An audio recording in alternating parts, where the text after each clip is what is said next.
Eh bien, bonsoir et bienvenue à tous à cette séance régulière du 19 août du Conseil des maires de la MRC de Portneuf. Vous avez eu tous le temps de prendre connaissance de l'ordre du jour d'aujourd'hui. À la lumière de... Je pense pas qu'il y ait d'ajout à l'ordre du jour. Fait que ça me prendrait quelqu'un pour en proposer l'adoption de l'ordre du jour. Claude, merci. Ça nous amène au procès-verbaux. On a eu un procès-verbal, une adoption du procès-verbal du 17 juin dernier. Encore là, chacun d'entre vous en a eu copie. Vous avez eu l'occasion d'en prendre connaissance. S'il n'y a pas de note particulière, ça va me prendre quelqu'un pour adopter le procès-verbal tel que présenté. Tommy, merci. La même chose pour une séance spéciale extraordinaire qu'on a fait le 23 juin 2026. On s'entend, on est rendu au mois d'août, mais on a pris un break en juillet, ce qui est tout à fait normal. Fait que ça nous amène au procès-verbal du 23 juin 2026. Encore là, c'était une séance extraordinaire. L'ordre du jour était assez limité, c'est-à-dire restreint. Fait que ça me prend quelqu'un pour proposer l'adoption. Alex, merci. Je constate, on s'attendait d'avoir des gens, mais je constate qu'on n'a pas personne. Fait que première période de questions, elle va passer free. Ça nous amène au point 4, administration de la MRC. La liste des déboursés du 15 mai au 14 juillet 2026. Encore là, vous en avez pris connaissance. Est-ce qu'il y a des questions, commentaires reliés à ça? Sinon, c'est un total d'1 717 426 $. Sinon, ça va me prendre quelqu'un pour proposer l'adoption des déboursés du 15 mai au 14 juillet. Daniel, merci. Ça nous amène au contrat d'entretien. Vous vous souvenez que dans les séances antérieures, on a discuté de notre insatisfaction face au contrat d'entretien qui avait été donné. Donc, ça nous amène à octroyer un nouveau contrat d'entretien à une entreprise du coin. Si je ne me trompe pas, Cindy, elles viennent du coin de Portneuf? Oui, je pense que c'est une entreprise de Pont-Rouge. Un Pont-Rouge. Il se nomme Entretien Bélanger pour un montant total de 33 000 $ plus les taxes applicables. Encore là, tout a été suivi légalement en termes de procédure légale pour faire un premier bris de contrat avec l'entreprise antérieure qui ne faisait pas notre affaire. Les réglementations, les recommandations également ont été suivies. Fait que ça nous amène à octroyer un nouveau contrat, une entreprise d'entretien, comme on dit, de chez nous, qui se nomme Entretien Bélanger. Ça va me prendre quelqu'un pour Guy. Merci. Point suivant, 4.3, c'est au niveau des frais de représentation. Frais de représentation de chacun d'entre nous. Nous devons d'approuver avant que la dépense se fasse les frais de représentation de n'importe quel d'entre nous. L'exemple qui nous vient à l'esprit, notre président du comité des grands projets, M. Claude Duplain, a participé à une réunion à Montréal. Et on fait juste clarifier légalement que l'octroi de cette autorisation-là qui avait été donnée pour la participation de M. Duplain à cette réunion-là, on l'avait toute pris ici ensemble. C'est tout simplement pour valider une procédure légale qu'on se doit de respecter dans le futur. Fait qu'encore là, si vous n'avez pas de questions ou de commentaires, ça va me prendre quelqu'un pour l'autoriser, c'est-à-dire pour la proposer. Simon, merci. OK. Point 5, administration des territoires non organisés. À ma connaissance, il n'y a absolument rien. Puis, fait que ça nous amène au point service d'aménagement du territoire de l'urbanisme. En général, rendu au numéro 6, je passe la POC à Jean. Oui. Fait qu'il y a quand même plusieurs dossiers à considérer, hein? Oui, ben, en effet, donc il y a 17 règlements qui vous sont transmis ce mois-ci pour des fins de conformité au schéma d'aménagement. Je vais faire un petit survol là, très rapide. D'abord, il y a 10 règlements qui ont été transmis par la Ville de Cap-Santé pour 3 modifications au plan d'urbanisme, 6 modifications au règlement de zonage et 1 modification au règlement d'administration des règlements d'urbanisme. L'essentiel des modifications, en fait, ça vise des zones situées dans le périmètre d'urbanisation de la municipalité et ça concerne la densification de certains espaces, mais aussi l'attribution de certaines vocations particulières ou de changement de vocation là, pour certaines zones. Donc, les modifications apportées n'affectent pas les objectifs du schéma d'aménagement. Ensuite de ça, il y a un règlement qui concerne la ville de Neuville pour une modification au règlement de zonage qui vise à ajouter certains usages à l'intérieur d'une zone à vocation publique et communautaire comprise dans le périmètre d'urbanisation. Donc, c'est conforme au schéma. Ensuite, il y a 2 règlements qui concernent la ville de Portneuf. D'abord pour une modification au plan d'urbanisme et une autre au règlement d'administration des règlements d'urbanisme. Ça vise à reconnaître le caractère d'exception de certains espaces non desservis par les réseaux à l'intérieur du périmètre d'urbanisation de la ville, avec certaines modalités réglementaires adaptées à ces espaces-là. Ensuite de ça, il y a un règlement qui concerne la municipalité de Saint-Gilbert pour une modification au règlement de zonage et qui vise à permettre les habitations de 2 logements à l'intérieur d'un îlot déstructuré reconnu sur le territoire de la municipalité. Ensuite, un règlement qui concerne la ville de Saint-Raymond pour une modification au règlement de zonage. Ça vise à autoriser les chenils dans une zone rurale de la municipalité selon certaines modalités d'implantation particulières. Et finalement, il y a 2 règlements relatifs à l'entretien et à l'occupation des bâtiments qui ont été adoptés par certaines municipalités. Il s'agit des municipalités de Saint-Gilbert et Saint-Ubalde. Donc, c'est des règlements qui ont été adoptés conformément aux obligations de la loi, comme c'était le cas dans d'autres municipalités. Donc, ce qui fait en sorte que l'ensemble des règlements transmis nous apparaissent conformes aux exigences du schéma d'aménagement et on vous recommande d'autoriser la délivrance des certificats de conformité. Ça vous va? M. Bédard en propose l'adoption. Point 6.2, on est rendu au règlement 427 qui fait état, je crois, d'une modification réglementaire pour la ville de Saint-Raymond. Hein, Jean, si je ne me trompe pas. Oui. En fait, je vous ferai une petite mise en contexte là, pour ce dossier-ci, mais l'autre dossier qui va suivre. Donc, la MRC a complété 2 processus de modification à son schéma d'aménagement. Il concerne d'abord la ville de Saint-Raymond, mais aussi la ville de Pont-Rouge. Par rapport à ces 2 démarches-là, la MRC a reçu l'approbation gouvernementale et les 2 règlements de modification sont maintenant en vigueur. La dernière étape du processus de modification au schéma d'aménagement, une fois que c'est en vigueur, ça concerne l'adoption d'un document d'accompagnement. Ce document d'accompagnement-là vient préciser, dans le fond, les modifications qui sont requises par les municipalités concernées pour assurer la concordance avec le schéma d'aménagement qui a été modifié. Donc, ça résume un petit peu là, la situation pour ce qu'est un document d'accompagnement. Donc, le premier dossier concerne la ville de Saint-Raymond. Donc, le document d'accompagnement qui vous a été transmis vient préciser, dans le fond, les modifications qui sont requises par la ville de Saint-Raymond à apporter d'abord à son plan d'urbanisme et ensuite à ses règlements d'urbanisme pour assurer la concordance avec le schéma d'aménagement qui a été modifié. Donc, principalement, l'attribution d'une vocation résidentielle rurale là, à un espace, un espace qui a été agrandi au niveau résidentiel avec certaines modalités d'aménagement particulières à respecter là, à l'égard de cet espace-là. Donc, ça, c'est pour le premier on dossier. les adopte-tu ensemble? Séparément. Séparément. Ouais. Donc, pour Saint-Raymond, ça me prendrait quelqu'un pour proposer l'adoption de ce règlement-là.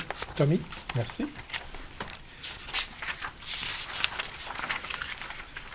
Le deuxième suivant, c'est dossier, le donc, deuxième dossier, pour le 6.3. règlement 400 à 428 qui modifie le schéma d'aménagement, cette fois-ci pour la ville de Pont-Rouge.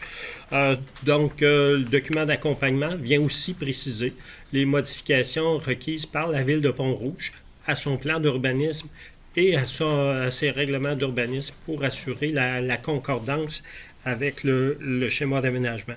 Ce qui est plus particulier dans le cas de la ville de Pont-Rouge, c'est que les modifications sont facultatives, dans le sens que la modification au schéma d'aménagement venait enlever la vocation commerciale dominante qui était attribuée pour donner plus de flexibilité quant au choix d'aménagement de la ville. Donc, la ville de Pont-Rouge a le choix de modifier ou non ses règlements d'urbanisme en conséquence. Elle peut maintenir la vocation commerciale. Si elle fait le choix de modifier la vocation commerciale et permettre des usages résidentiels, bien à ce moment-là, elle doit se conformer là, aux modalités qui ont été incluses là, dans le règlement de modification et prévoir des modalités d'aménagement particulières, notamment pour les résidences qui pourraient être construites là, dans l'espace concerné. Donc, ça résume en gros le document d'accompagnement qui est proposé. C'est nouveau pour moi, là, ce que tu viens de dire, que la Ville peut avoir le choix. Quand ça arrive, est-ce que les choix que la Ville peut faire sont déterminés, par contre? Dans Oui. le sens que là, elle peut le rendre résidentiel, mais elle pourra le rendre industriel aussi? Ben, en fait, elle a les choix. Oui, en fait, c'est un espace à vocation urbaine. C'était une vocation commerciale qui était déterminée dans le schéma, mais la ville pourrait aussi faire le choix de consacrer une autre vocation. Ça pourrait être industriel, ça pourrait être industriel aussi, c'est à son choix. Ouais, ouais. Si ça vous va, si ça vous va, ça va prendre quelqu'un pour proposer l'adoption de ce règlement-là. Sylvain, c'est bon. Merci. Point suivant, programme d'aménagement, le PADF, qu'on appelle, dans un premier temps, recommandation d'un financement pour un projet d'acquisition de connaissances, dans le sens que la Corporation du bassin de la Jacques-Cartier nous a déposé un projet de caractérisation de traverse pour la rivière Launière. Dans le cadre de ce volet, considérant que le comité d'analyse des projets et de connaissance des TGIR s'est réuni le 4 août dernier et qu'il recommande, ça me prend quelqu'un pour proposer, justement. Puis n'oublions pas une chose, tu me corrigeras, José, mais le PADF, c'est une délégation qui nous a été donnée à la MRC de Portneuf, faire une gestion de portefeuille pour l'ensemble du territoire de la capitale nationale. C'est bien ça. Bien ça. Fait que, dans le cas présent, on parle d'une demande de financement de 10 000 puis qu'on a un budget disponible pour une contribution maximale de 6 500 $. Donc, ça me prend quelqu'un pour proposer la recommandation du TGR. Claude, merci. Point suivant, toujours dans la même lignée. C'est encore là un projet d'acquisition de connaissances. Dans ce cas-ci, c'est pour financer l'organisme Sentier Québec-Charlevoix. C'est-à-dire, c'est un organisme avec lequel on fait partie. Québec-Charlevoix, naturellement, comme je viens de le mentionner, le PADF fait en sorte que la MRC de Portneuf en a la gestion, l'analyse des projets et la gestion. Ce qui veut dire que dans le cas présent, il y a une demande de financement de 18 000 $, mais pour lequel il y a une contribution de 15 000 $ recommandée. Comme c'est notre rôle au niveau du PADF, bien, ça me prend quelqu'un pour proposer l'adoption de cette dépense-là. Guy, merci. Le 6.5, 6.6, excusez-moi. Toujours dans le PADF, un addenda au projet d'acquisition de connaissances de banc d'essai sur l'utilisation d'une traverse à gué aménagée. Bon, bien, dans le cas présent, il y a une demande de financement pour faire cette tentative-là. Je vais appeler ça comme ça, là, parce que dans le fond, une traverse à gué, il ne faut pas qu'il y ait beaucoup d'eau. Mais en même temps, la présente demande est de l'ordre de 17 797 $. Puis d'après ce que j'en vois, on a une disponibilité. C'est-à-dire que les coûts des travaux sont de 4 068 $. Et on a une recommandation d'octroyer à l'organisme de la CAPSA cette fois-ci le montant des coûts estimés, là, c'est-à-dire 4 608. Ça me prend encore Cédric. C'est bon. Ça nous amène au point 7, service d'évaluation foncière. Il n'y a pas de dossier. Le dernier dossier qui nous touche à ce niveau-là, c'était le dossier de report du dépôt d'évaluation parce qu'il y a toujours question de manque, un petit peu manque de temps, de délai. C'est toujours serré. Oui, merci, c'est bien. Okay, ça nous amène au point 8, service de développement social et économique. Le fonds de région, le FRCN, création d'une réserve d'urgence pour le soutien aux clubs de motoneige et de quad. Vous savez, au comité de développement économique, il y a régulièrement des demandes qui sont déposées par nos clubs de motoneige et clubs quad. Fait que le comité s'est penché sur une proposition, sur une façon de faire pour essayer d'uniformiser nos propositions futures. Lise, j'ai envie de te laisser aller. Oui, alors on a statué que pour l'entretien des pistes et des ponceaux pour les clubs de motoneige et tout ça, on allait destiner le financement à des projets qui résultent, qui ont besoin de réparation suite à une intempérie ou un problème comme ça. Fait qu'on a attribué un montant de 40 000 $ pour un maximum de 4 projets. Exactement. Et ça va se terminer en mars Pour 2027, puis on verra après comment on renouvelle, mais s'il reste de l'argent, il ne va pas rester attribué à cette fonction-là. Ce qu'on veut éviter, super Lise, ce qu'on veut éviter, c'est de payer des frais d'entretien réguliers qui auraient dû être assumés par les clubs. Et que ces gens-là, c'est facile de transférer la facture à la MRC. Dans le cas présent, le fonds de réserve, ce n'est pas dans le but de remplacer les fonds d'entretien, mais c'est dans le but de réagir à des événements ponctuels qui sont incontrôlables. C'est ce qu'on s'était incontrôlé. Si ça vous va, ça prendrait quelqu'un pour proposer la création de ce fonds d'urgence-là. Il y a une réserve que vous avez mentionnée par rapport au nombre de projets, mais c'est pas marqué dans la résolution. En fait, c'est qu'il y a une réserve de 40 000 $, mais il y a un maximum de 10 000 $ par projet. C'est pour ça que Mme Baillargeon parle de... J'ai dit 4 projets au lieu de 10 000, c'est ça? Oui, sauf que c'est pas marqué dans la résolution. Oui, vous avez raison. On pourrait l'ajouter. C'est écrit comme dans la politique qu'on va transmettre aux clubs quand ils vont déposer une demande, mais on a mis... En fait, c'est ça, c'est toujours obligé d'être marqué dedans ou dans la politique, c'est juste pas obligé d'être dans la résolution. Non, c'est pas obligé. C'est dans la politique, puis ça laisse quand même une marge de manœuvre au comité qui évalue les projets aussi. OK. Fait que si ça vous va, Marc, t'en fais la proposition. Merci. Ça nous amène au point 8.2, fonds de la FRCN, l'adoption des projets retenus et recommandés par le comité. Fait que, encore là, j'ai envie de te laisser aller.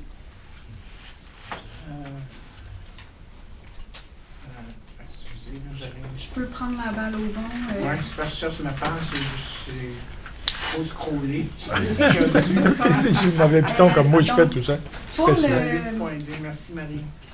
Dans le fond, la Commission du développement social et économique recommande les projets suivants. Donc, pour le poste budgétaire support et aide aux entreprises, on a l'acquisition d'un camion de cuisine de rue pour la municipalité à Saint-Raymond pour le bar Le Mondial. Le montant recommandé est de 15 000 $. Pour le poste budgétaire fonds d'urgence en soutien au club de motoneige et de quad, pour le club de motoneige de Saint-Raymond, l'amélioration d'infrastructure, on a un montant recommandé de 10 000 $. Puis pour le poste budgétaire, PATK, pour la ville de Saint-Raymond, l'achat de kayak, on a un montant recommandé de 21 000 $. OK. Peut-être juste préciser que le montant de 10 000 $ au club motoneige Saint-Raymond fait partie Du 40 000 qu'on vient de voter. Ça vous va? Si ça vous va, ça va me prendre quelqu'un pour proposer cette acceptation-là.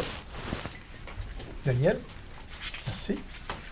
Point suivant, on est au projet d'adoption des dossiers recommandés pour celui-là, c'est de la commandite. Hein? Oui, pour les demandes de commandite que nous avons reçues. Encore là, Lise, j'ai envie de te laisser aller. As-tu retrouvé ta page? Oui, C'est bon. Il n'y a pas de problème. Fait que je te laisse aller. Le demandeur, c'est la Trace de Filles du Roi à Neuville, la Société d'histoire de Nerville, le montant recommandé de 1 000 $.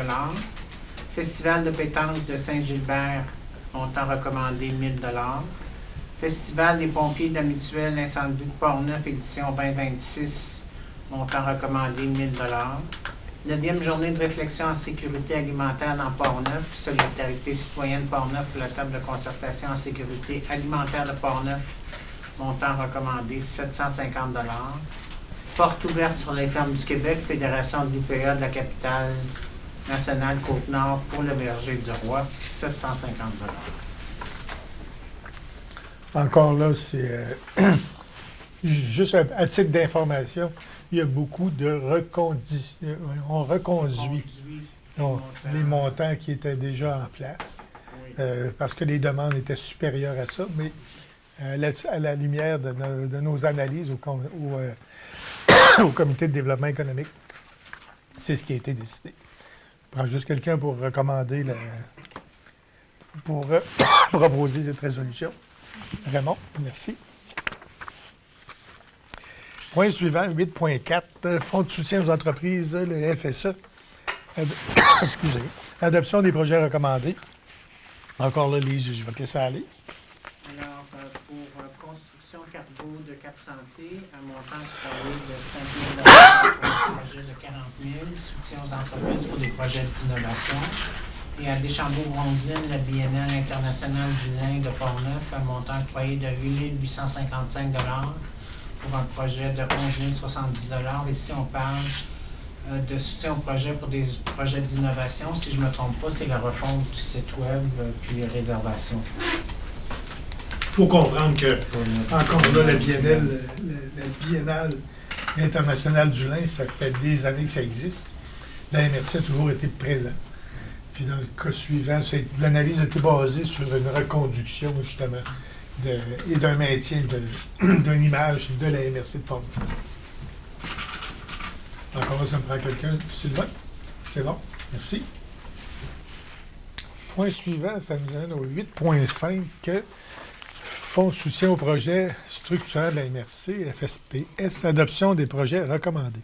C'est qui est le président de cette commission-là? C'est pas... Je peux y aller. Oui, OK, Dans le je vais te fond, laisser aller. Non, C'est ça. Pour le volet local, la ville de Lac-Sergent, bonification du club nautique, en a un montant recommandé de 15 000 $. Pour la ville de Saint-Raymond, bonification de la salle dans la caserne, un montant recommandé de 15 000 $ aussi. Pour le volet vitalisation, la municipalité de Saint-Alban, une cuisine communautaire multi-usage, 25 710 $. Et pour le volet festival et événements structurants, le nom du promoteur, Festivités et Culture Cap Santé. Le projet Marché du Noël d'antan de Cap Santé, l'édition 2026, le montant recommandé est de 12 000 $. Encore là, si ça vous va, ça me prend quelqu'un pour proposer l'adoption de ces montants-là. Tommy? Bon, merci. Ça nous amène au point suivant, le point 8.6, entente sectorielle pour le développement des activités agricoles et agroalimentaires de la région de la Capitale-Nationale et de Lévis. Ça, si j'ai bien compris, c'est quand même une association, un regroupement avec lequel on fait partie depuis plusieurs années. Et là, c'est une reconduction encore d'une entente qui existait déjà. Le montant pour les 3 prochaines années est de 76 089 $ pour les années 27, 28 et 29. Encore là, c'est la communauté métropolitaine de Québec qui agit comme gestionnaire de l'entente et la MRC de Portneuf a toujours été présente dans cette entente-là. Donc, ça me prend quelqu'un pour proposer l'adoption, pour me permettre de signer cette entente-là. Claude, merci. 8.7, comité d'analyse du programme municipal en préservation de restauration du patrimoine. Comme si... Je vais te laisser aller, oui, OK. Dans le cadre du programme d'entente en patrimoine, le règlement prévoit la constitution d'un comité d'analyse nommé par la MRC en charge d'évaluer les projets de propriété privée, donc le sous-volet 4.1. Donc, il est proposé que les membres suivants constituent le comité pour une période de 2 ans. Madame Marie-Pierre Beaupré, qui est spécialisée en urbanisme à la MRC de Portneuf. Madame Kathleen Allard, qui est spécialisée en architecture et en patrimoine bâti à la MRC de Portneuf. Puis Monsieur Marcel Réel, qui est charpentier menuisier et spécialisé en patrimoine bâti.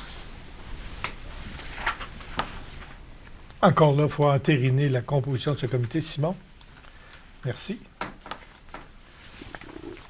Point 8.8, programme d'aide à la restauration patrimoniale, adoption et de l'ajout de 2 projets. Un premier projet. J'ai envie de te laisser aller, c'est l'hôtel de ville. Donc, on a des soldes résiduels dans certaines enveloppes du PSM-MPI, qui est l'ancêtre du PEP. Puis, l'hôtel de ville de Saint-Ubald a déposé 2 projets qui correspondent aux exigences de ce programme-là. Le ministère de la Culture et des Communications a répondu favorablement à l'admissibilité de ces 2 projets-là. Donc, on demande l'autorisation pour l'ajout de ces projets au sous-volet 1B du PSM-MPI et l'autorisation à signer les avenants, que M. le préfet ou Mme la directrice générale signe les avenants à la convention d'aide financière du programme. Il faut comprendre que c'est des sommes résiduelles, hein, Exactement. on rebonifie ce qui avait déjà été octroyé. Prends quelqu'un pour proposer l'adoption. Guy, merci.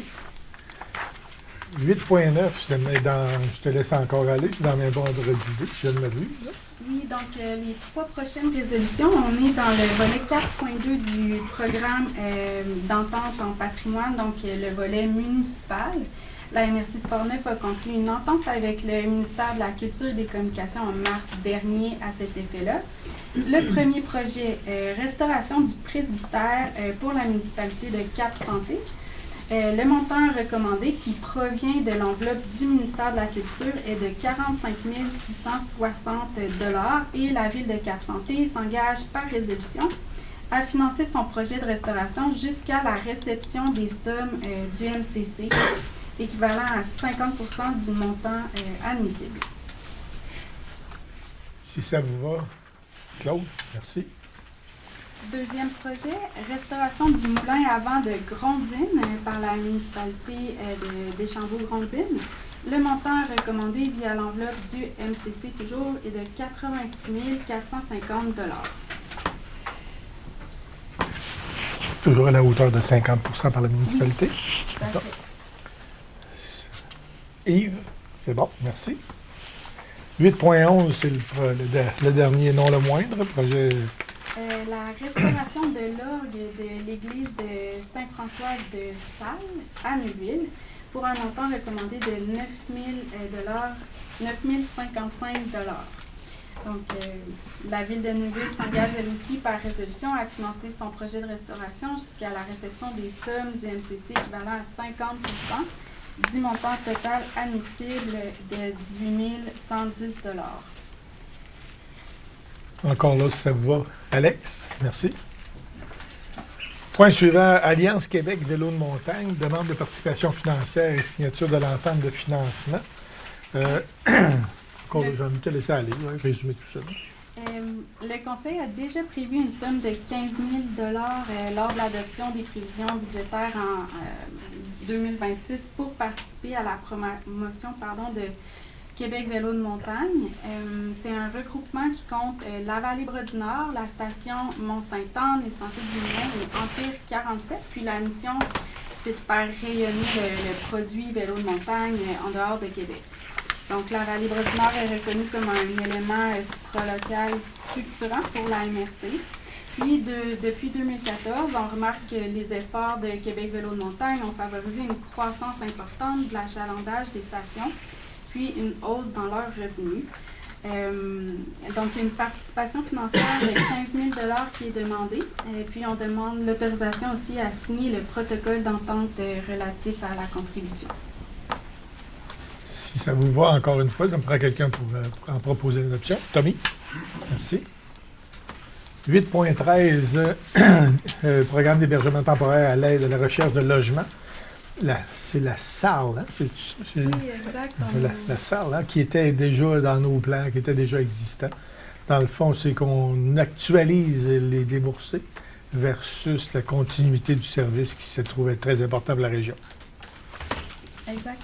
Donc, contribution financière maximale de 26 418 à même le fonds de la capitale, région de la capitale nationale.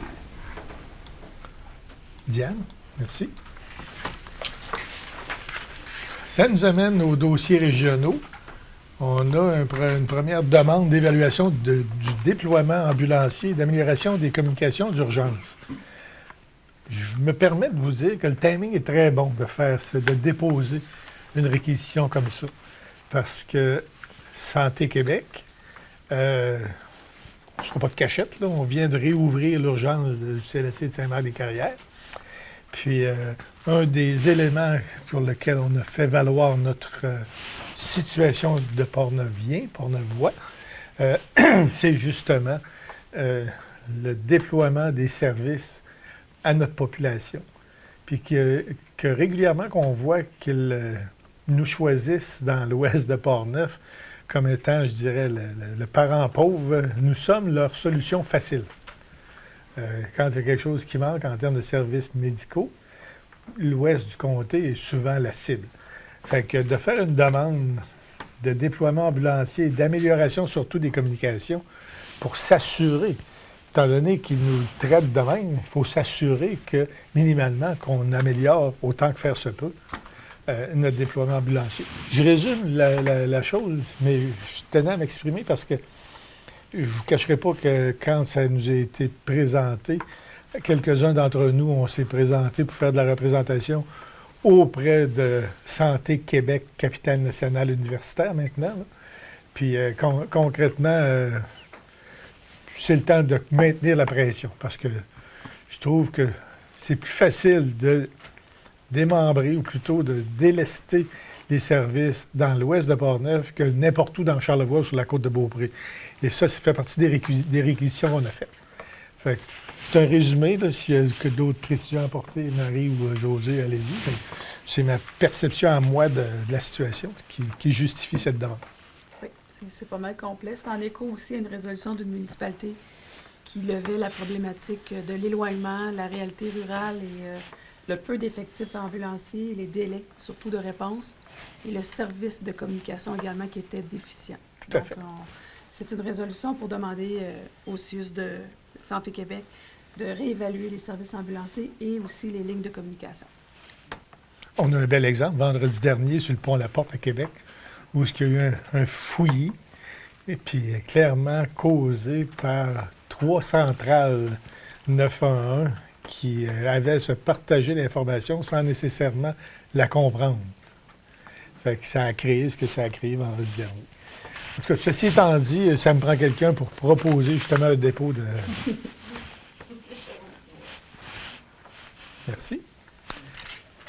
Ça nous amène au rapport des comités et des commissions.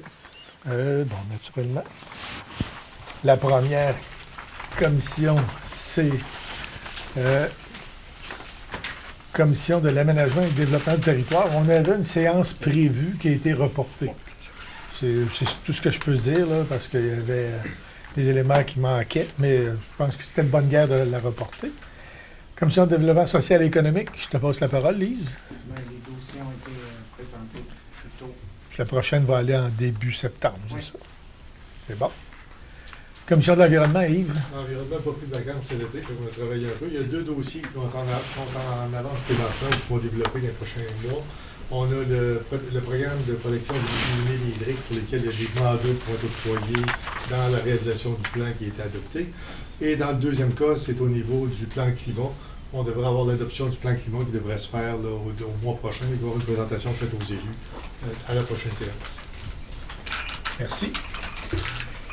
Prochain point, commission de l'administration. Ben, écoutez, j'ai eu un super beau petit compte-rendu, le résumé de la dernière commission qui a eu lieu vendredi dernier, le 14 août. Les discussions ont surtout porté sur la restructuration salariale, c'est un mandat qui a été confié à la FQM, qui travaille avec nous, en collaboration avec nous. Et dans certains enjeux organisationnels, vous vous souvenez que l'année dernière, on avait entrepris une réorganisation, un organigramme d'efficacité partagé entre le Conseil des maires du temps et le service administratif de gestion cadre de la MRC. Puis la commission a également examiné divers projets de règlement portant surtout sur des sujets administratifs. D'ailleurs, ça va revenir sur le tapis dans les futures commissions de travail ou comités de travail qu'on va avoir dans les prochaines semaines. Ça résume pas mal ce qui a eu lieu à la commission d'administration de vendredi dernier. Commission de sécurité publique, bien, c'est Jean-Claude, puis à ma connaissance, il n'y a pas eu de rencontre. Non. Commission de sécurité incendie, c'est la même chose avec notre ami Jean-Claude qui va nous revenir demain. Il a pris du temps en Allemagne, si je ne m'abuse, dans sa famille, entre autres. L'Allemagne et Jarnac. Bon, OK. Ah, Jarnac. Ben oui, c'est vrai, vous aviez le volet... Jumelage. Jumelage, c'est ça. Ben oui. Fait que ça nous amène au transport régional. Claude, on n'a pas eu de réunion du transport régional dans le dernier mois. Hein? Non. Fait que... C'est-tu un oubli, comité des grands projets, ou si c'est voulu? Non, c'est voulu, OK. Ça fait le tour des comités. Ça nous amène au prochain point, les affaires nouvelles et interventions des représentants. La parole est à vous. Nous annoncer les activités qui s'en viennent. En passant, il y a eu pas mal d'activités dans les dernières fins de semaine dans Port-Neuf. C'était le fun à voir aller. Là. Et il y en a beaucoup à venir dans les prochaines semaines. Ben oui, c'est ça. Mais, vas-y, Simon. je laisse aller, t'appelles Van. Oui, bien sûr, je vous invite au Fêtes gourmandes de Neuville du 20 au 23 août prochain. Le festival le plus gourmand de l'été, qui en même temps, on essaie de mettre en lumière les produits régionaux, Portnevoix, mais aussi des capitales nationales. On vous y invite en grand nombre. On va avoir des ateliers culinaires et plein d'exposants. Et du blé d'Inde qui commence comme ça. Du maïs, du grain de Neuville. Oui, mais quand il est... Avec l'IGP de Neuville. Ouais, c'est ça. OK. Danny, ouais. Oui. Pour moi, à Pont-Rouge, c'est la dernière semaine de Fabricard. Ce soir, il y a l'atelier styliste culinaire. Il y a un cinéma en plein air à partir de 20h. Les jeudis, c'est les jeudis de l'humour. À tous les jeudis de l'été, là, il y avait des spectacles d'humour. Vendredi, à partir de 17h, on a une épluchette de blé d'Inde, puis on a un marché des artisans. Puis en soirée, il y a de la danse et de la musique. Mon deuxième thème, c'est pour la 7e édition cette année, c'est bière et poutine à Pont-Rouge, à Place Saint-Louis. Il va y avoir une trentaine de bières de microbrasserie à déguster. Ça commence à 17h30 jusqu'à 22h30. Il y a de la musique. Puis il va y avoir 6 camions de rue pour satisfaire tous les goûts à tout le monde. Fait que vous êtes tous invités à Place Saint-Louis. C'est tout pour moi. Merci. Merci, David. Autre point, Claude, ben oui. En fait, semaine aussi, la première qu'on est occupé, c'est le Raid Bras du Nord à Saint-Raymond. Vendredi, samedi et dimanche. Entre autres, samedi, c'est en fait, toute la fin de semaine, c'est gratuit. Ça se passe au parc Promutuel, lequel, dimanche, vous êtes tous invités parce qu'on fera l'ouverture officielle du parc Promutuel, qui pour nous autres est un parc régional. Les infrastructures sont finies à 90%. Il reste seulement des petites choses là, qui vont venir un peu plus tard. Donc, un nouveau préau avec une place réfrigérée. On fait l'ouverture dimanche, donc vous êtes tous invités à... Mettez ça sur vos agendas parce que ça vaut la peine. Le parc mutuel, il y a eu un beau dynamisme. En fait, on invite toute la population régionale à venir voir ça. Et on a justement du blé d'Inde gratuit aussi. Le blé d'Inde de Neuville. Donc, vous êtes invités. Mais j'aurais un deuxième point à amener, M. le Préfet, c'est l'approche de la campagne électorale. Okay? je souhaiterais qu'on puisse formuler la MRC nos demandes spécifiques aux futurs candidats. Je pense qu'il y aurait lieu au prochain comité de travail peut-être de prendre un moment pour parler de ça et qu'on se mette d'accord sur certains points qui sont importants et qui passent parfois là. Il y en a des importants, puis il y en a d'autres comme. Et un des points que je vais donner l'exemple pour être sur le comité d'administration et d'avoir à vous parler souvent, il y a Simon à Neuville. Je m'aperçois qu'on est à Neuville et que le cellulaire rentre mal à Neuville. On installe des tours partout, puis c'est le fun qu'on installe. Le Saint-Léonard, il n'y avait même pas de Sainte-Christine, il y avait un manque. Mais on installe une nouvelle tour à Saint-Raymond, OK? Et j'ai demandé qu'on la déplace, parce que la place choisie, oui, ils en ont besoin, mais moi, les gens d'affaires, quand ils descendent à Saint-Raymond, ils passent par Lac-Sergent. Et au Lac-Sergent, ça coupe tout le temps. Donc, vous perdez le cellulaire pendant 5 km quand vous êtes en affaires. On a mis des tours, c'est parfait, mais je pense, pour avoir parlé à TELUS, je trouve qu'on a mal centré certains genres d'affaires ou certains trous qu'on aura pu boucher.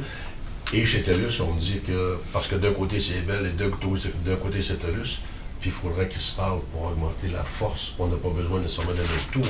Et ça, si on ne fait pas ces recommandations-là, puis il n'y a personne qui s'en occupe, c'est juste un petit point. Je suis sûr qu'il y en a bien d'autres dans nos villes qu'on devrait discuter, des points spécifiques. Mais en même temps, Claude, c'est un discours qu'on commence à entendre, pas juste dans la région de Portneuf, mais qui commence à être déployé.